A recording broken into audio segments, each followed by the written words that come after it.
This is a little bit of a different kind of video than what I typically make, and I hope that's okay with you. There's been a lot of conversation going on, with other folks that I know in the YouTube space, as it were, about things like anxiety and depression and how we deal with it, and whether it's something that should be talked about, something that should be shared so that there's not a stigma placed on it that makes people feel as though they can't reach out, they can't seek help or understanding. I'm going to tell my story in the hope that it can become part of that discussion and maybe help some folks just by hearing it, and at the very least become part of the chorus of people who are sharing their experiences with anxiety and depression and all the other things that go along with it, to just make the internet a little bit more human. So I'll start like this. Hi, my name's Jason. I'm an alcoholic. I'm also a son, a father, an artist, a musician, a YouTube creator, a teacher, a writer. I'm a lot of stuff. And a lot of the stuff I am has a lot to do with the fact that I suffer from general anxiety disorder and depression. The kind of depression that I have is called dysthymia. Dysthymia is, I guess the best way to describe it is, dysthymia is something that, it's a kind of depression where you feel slightly depressed all the time. I never knew there was a thing like that until recent years. I never knew that feeling depressed was different than just the way that I felt. It took me a long time to get there. I'm 47 years old now, and I've spent a long time trying to deal with these things. It's probably important to go back and give a little bit of backstory so that you can know where I came from and how I got here. I was adopted as an infant, and that was great. That was great. To be able to come into a home where a family, a husband and a wife, wanted to have a child, struggled to have a child, and brought a child into their lives just out of the kindness of their heart. That's an incredibly important, an incredibly brave, and an incredibly valuable thing to do. What I couldn't know about being adopted is how it would impact the way that I looked at myself, the way that I interacted with the world, etc., etc. Being adopted is hard because you start your life, and I was very fortunate that my parents bought me children's books that explained adoption. I mean, this was the early 70s when it was a much different world, and this kind of stuff wasn't necessarily dealt with very often or very well. But I remember my mom reading me a book about adoption and how this family went out and they found a special child that they brought home and all that. It was never hidden from me. I always knew that I was adopted, and my mom kept telling me about it until I was old enough or able to understand what it meant. And understanding what it meant was hard, because while I got the fact that there were people who loved me and wanted me to be in their lives, there was some part of my brain, and there still is to a certain extent, that thought someone didn't want me or someone couldn't keep me.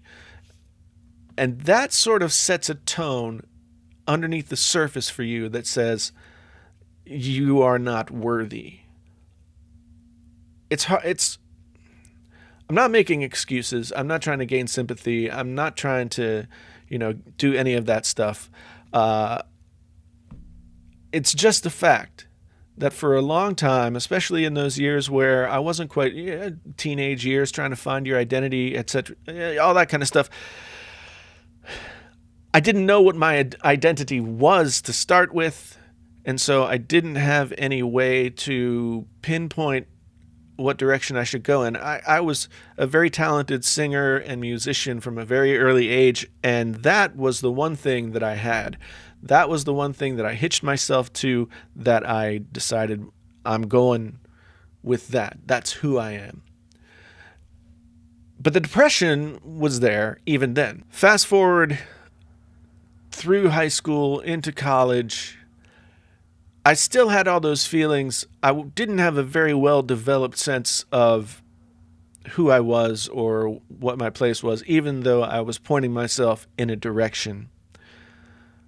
And I went to West Virginia University. West Virginia University has been named the #1 party school a bunch of times over the years. And what people do at West Virginia, or at least what they did when I was there, and the social life of West Virginia University is predicated on, is drinking a lot of alcohol. Now, my dad struggled with alcohol, and at times my mom struggled with alcohol, and alcohol was a really present thing in my life, and dealing with other being a child, dealing with adults in crisis is probably something that added to this entire situation, or at least exacerbated it. Anxiety, depression, any kind of mental illness or difficulty is usually exacerbated by trauma, and certainly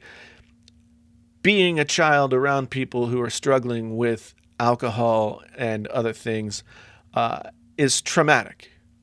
So when I got to college, I didn't drink at all through high school until the very, very end. Like, it was the end of the year, and I was in a play, and we had a cast party, and I decided that this would be the time that I would start to drink.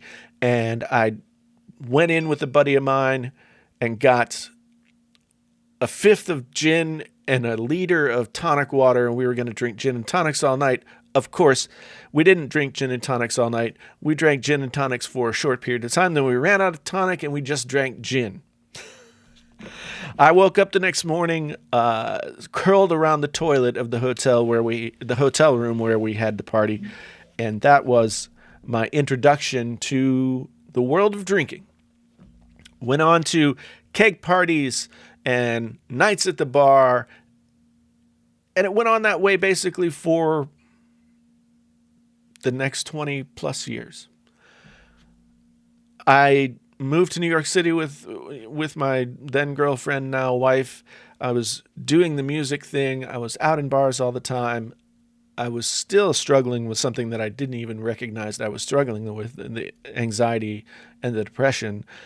I felt amazing while I was drinking. When my daughter was born, we left New York City. I had almost gotten to the place where I was making, the next step was making a living, or at least supplementing my income by being a professional musician. I just never quite got there. And I always have looked at that as my greatest failure. Other people may look at the things that I've done in my life and see them as success. And I recognize that there are ways that you can see that and feel that, but I didn't. I'm working on it. We moved back to my hometown in West Virginia, and I started working at the newspaper that I delivered as a kid. I was working 4 to midnight, so I started to stop off at the convenience store on the way home and grab myself a couple of 40s and just down those couple of 40s so that I could go to sleep and wake up in time to help with my daughter in the morning and all that kind of stuff. When I was 33 years old, I came to Iowa to go to graduate school, and I was alone for the first year because my wife and daughter were still living in West Virginia. The plan was for me to go back there, and I spent a lot of time drinking. I spent a lot of time writing. I got a master's in fine arts and creative writing, and I wrote every day. But then there were those nights where it was either lie there in a 9x10 room in a rooming house with nothing but my thoughts and my insecurities to keep me company, or go out. So I went out. And drinking became a daily thing. daily. It went on that way for the next 7 or 8 years. Alcohol is sneaky in that it feels like you're having a great time and you're totally in control of everything and you're choosing to do these things, but at some point you cease to choose and then you make excuses. You put yourself in the position to do the drinking that your brain says you need to do, even though you don't know that it's telling you that it needs to do that. And so I enabled myself. Oh, I'm going out and partying with so-and-so. There's such and such going on. There's all this other stuff. Really, at a certain point, it switched from being about those things and became being about the drinking. I was making poor life choices in terms of how much time I was spending with my family, what that time looked like, who I was hanging out with. And one night I just had this experience where I was sitting in a bar. It was a Monday night. I needed to take my wife and my daughter to the airport in the morning. And the airport they needed to go to was about an hour and a half away. It was 1:30 in the morning. I was drunk and I just started to lose it. I cried right there. I didn't know how to stop myself from being the way that I was, the way that made me sit there and drink when I shouldn't be. I recognized all in one just giant wave how much alcohol had taken over my life. And so I got in a cab and I went home.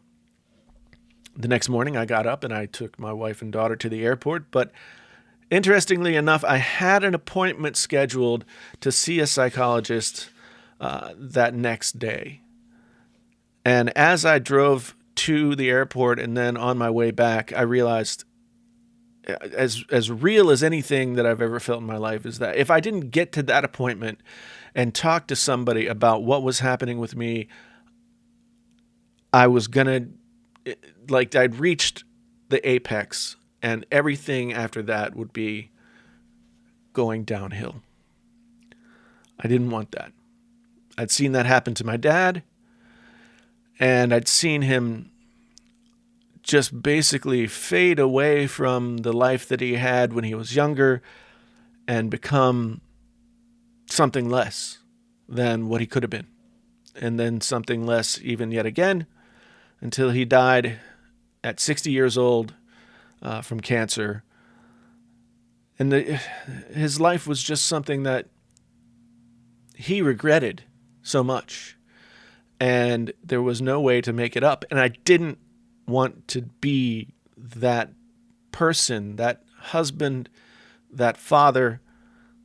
So I got to that appointment and I finally said, I really need some help.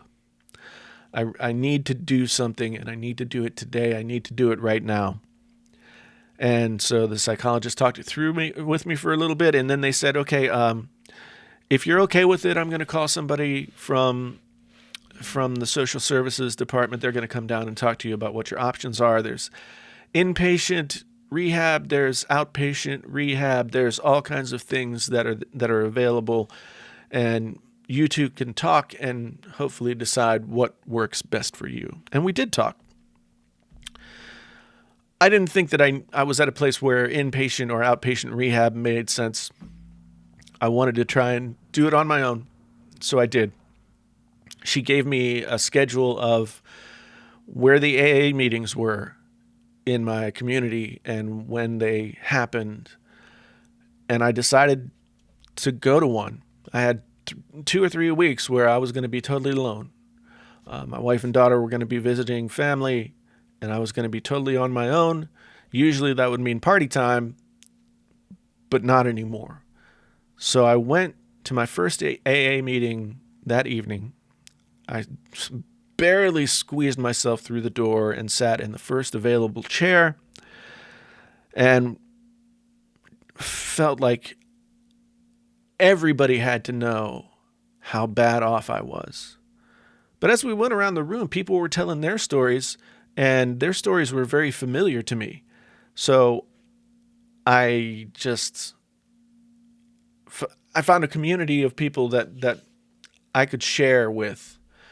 And in a lot of ways, just that sharing was enough to help take the edge off of going through what I was going through.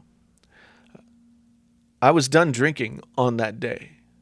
It's been more than 6 years now, and I've never had another drink. I've never had a whole lot of a temptation to drink. I was the same way when I smoked cigarettes. I decided to quit smoking cigarettes. I went on the patch. I did the patch for the time recommended, and then I was done smoking cigarettes. I haven't smoked a cigarette in 20 years. The problems started after that initial period where I stopped drinking. I felt like all of my skin had been ripped away, and I was nothing but an exposed nerves, and I couldn't do anything without being completely overwhelmed by it. I learned that there's alcohol withdrawal, where it's like the immediate withdrawal that your body goes through, the cravings, et cetera, and then there's a secondary withdrawal that could take months or years to get through.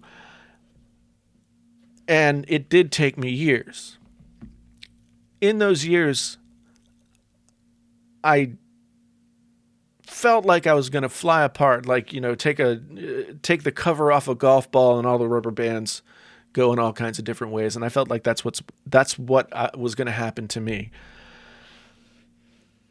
And it slowly dawned on me that what I was feeling was some of this withdrawal, but it was also what I was trying to hide with my drinking, I guess. I was trying to keep tamped down that anxiety that I always had felt in the back of my mind. I could feel free when I was drinking. I could punch the clock and be off duty when I was drinking, but when I wasn't, I felt that continuous drive or urge or need to be doing something, to justify my place on this earth as that adopted kid who feels like he doesn't deserve to be here. I started to recognize that it was not just withdrawal, it was anxiety. I started to recognize that it was not just anxiety, but also depression. It took me 3, maybe 4 years after I quit drinking to really get to the place where I was able to say to myself, I have a real problem. Something in my brain is not working the way that it should, and I need to fix it. I need to do something. I went to the doctor. I tried a bunch of different medications, and some helped, some didn't. Some did for a while, then they stopped. But I recognized that it was not my fault that it was happening. I had to recognize that. I had to recognize that and say, this is something that I have to deal with. It's an illness that I have to try and overcome, just like if I had a heart condition or anything like that. The short-term way to deal with that was to find medications that worked to help me deal with my anxiety, to help me deal with my depression, while I tried to learn how to help myself in doing that.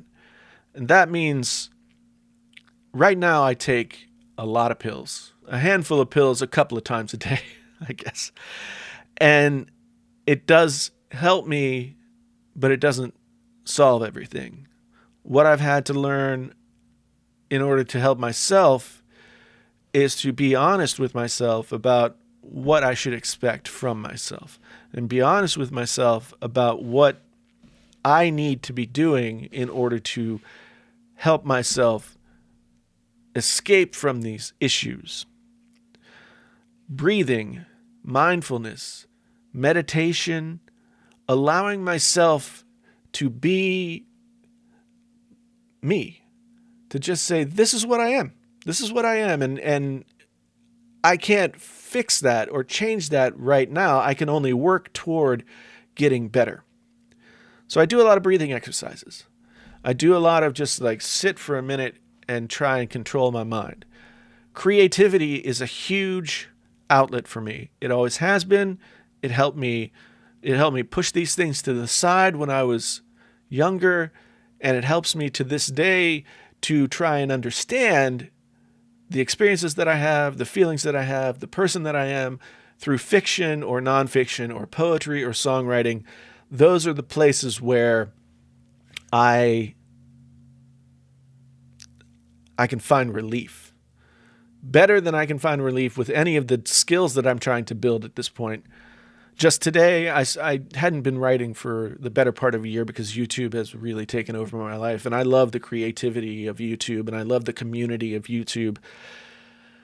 But it wasn't until today when I sat down and started writing something new that I felt like my shoulders relax. I felt everything sort of come back into the center a little bit more. And I could get out of my head. And that's after I thought I'd really sort of figured a few things out. If you're suffering with anxiety or depression of any kind, maybe some of this sounds familiar to you. If you find yourself drinking more than you want to drink, hopefully this is some kind of help for you. I don't claim to have answers for you. I don't claim to have answers for me. The only thing I know is that at some point I decided to look at myself as honestly as I could and try and move forward in a way where I could be the father that I need to be, where I could be the husband that I need to be, where I could be the creative person that I need to be. And I'm still getting there. I'll probably be still getting there for the rest of my life. That's the thing that I'd been running away from, that I finally have admitted and accepted. The journey of taking myself as I am at the moment that I am and trying to be better, trying to get healthy, trying to solve the problems as much as I can. If this rings true to you, I hope that this helped. I really do appreciate you listening. This might have been a very long video, depending on how much I edit it down. But the one thing I want to leave you with is, now that you've heard my story, hopefully you can take solace in the fact that if you feel these ways, if you have these experiences, you're not alone. You're not alone. And there are people out there who want to help. You have to give yourself permission to help yourself, to be open and honest and do the things that you need to do to be the kind of person that you want to be and not allow yourself to hide anymore.